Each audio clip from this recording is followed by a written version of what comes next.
Hello, welcome to Jason the Old Millennial. My name is Jason, speaking to you in my basement in the great state of Kansas. In today's video, I am continuing ranking every single Beatles song. This time I'm doing 92 through 89 on my list. Anyway, so stay tuned and see what is on my Beatles list here on Jason the Old Millennial.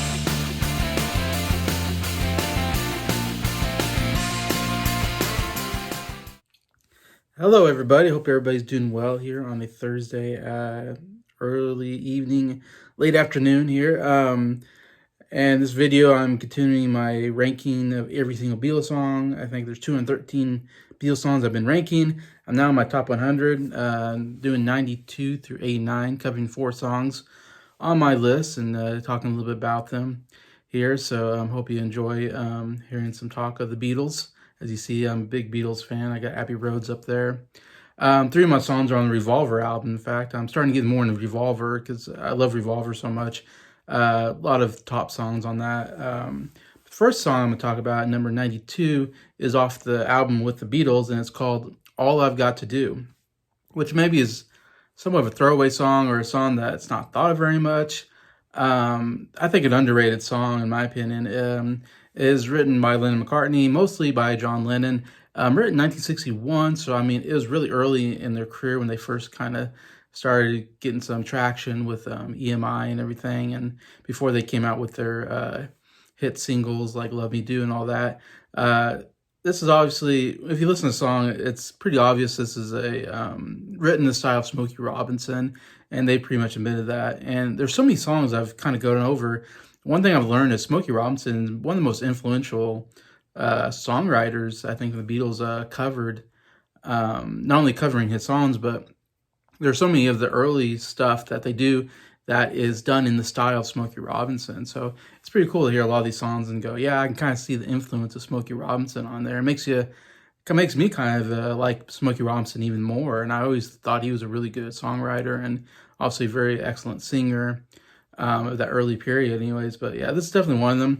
Like I said, it's probably an underrated song that's probably surprising it's this high on my list, but I think it's because I love the harmonies. Harmonies are really good on this song with the all I've gotta do, like that. And it has this kind of old-fashioned feel to it that I kind of enjoy. It definitely feels like the early 60s type song. And John just has really great vocals here. He gets very passionate when he goes, call me whenever you, and he has this whole, just call on me. Anyways, and he puts a lot of passion and energy into that vocals that I actually quite enjoy when John does that. John has such amazing vocals, especially rock vocals early on in the Beatles' career. So I really enjoyed that about it, and I really enjoyed the song overall. At 92. 91, I have a song that I consider probably one of the least favorite, but I really love the song on Revolver, and it's called Dr. Robert. Yeah, usually when I see a ranking of Revolver, Dr. Robert's at the very end of it, and it's somewhat of an underappreciated song.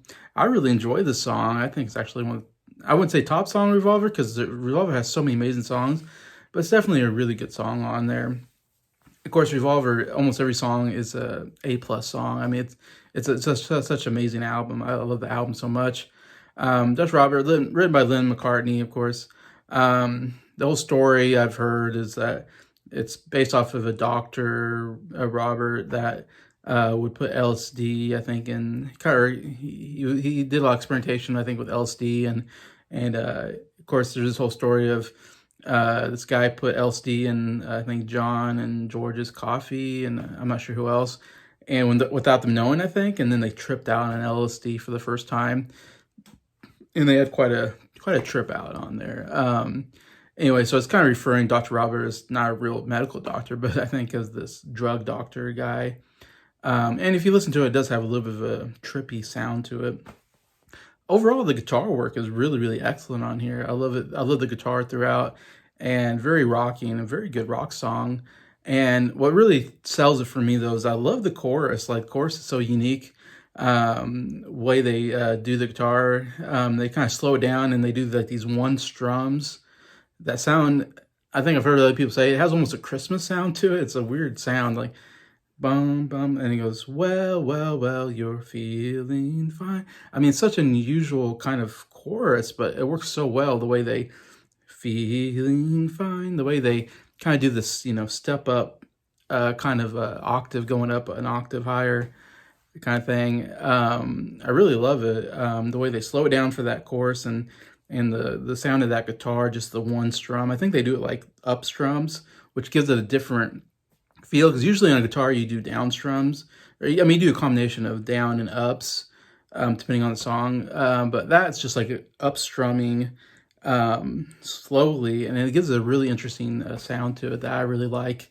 And so that's always one I've really enjoyed. Dr. Robert, number 91. Number 90, another really good, almost underappreciated because there's so many good songs on Revolver, but this song is called I Want to Tell You, which is a George Harrison song, who writes and sings it. And very excellent George song. It's probably not one that you think about when you think about George.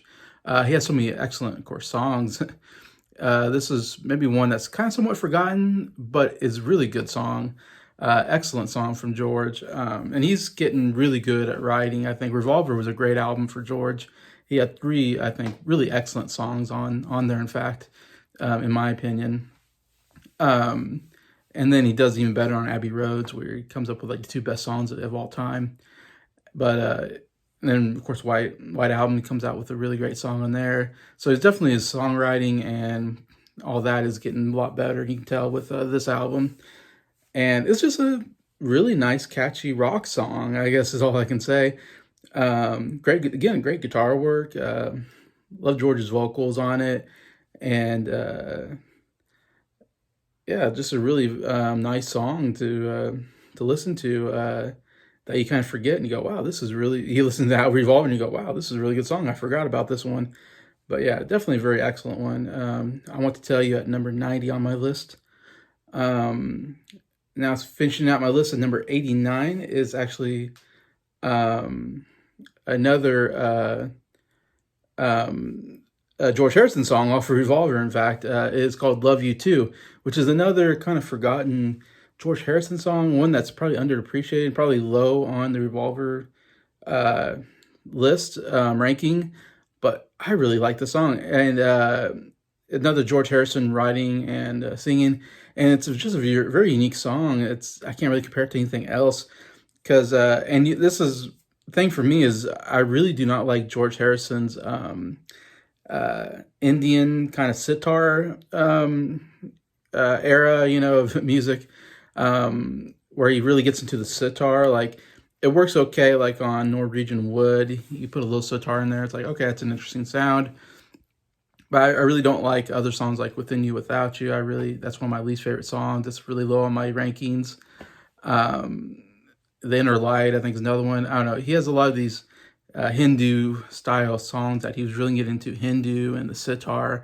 And this is the one kind of rarity occasion where I love the way he uses the sitar and other kind of Indian style instruments, and he makes a rock song out of the sitar, which I didn't think was possible. But it's totally an incredible rock song, in my opinion. And kind of, like I said, so many great songs on Revolver, but it's still one that I love listening to and a highlight of the album, in my opinion.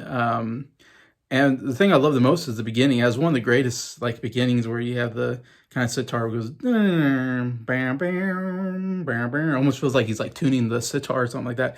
And it's just going, and you're just like, what is this? Like him just warming up on the sitar.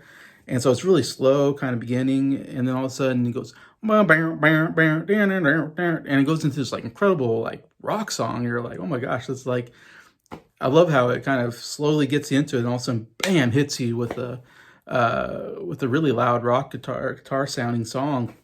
And then there's another instrument in there. I don't know what it is. I forget what it's called, but it's like, and it's normally I wouldn't care for that, but it worked for this song. It worked really well.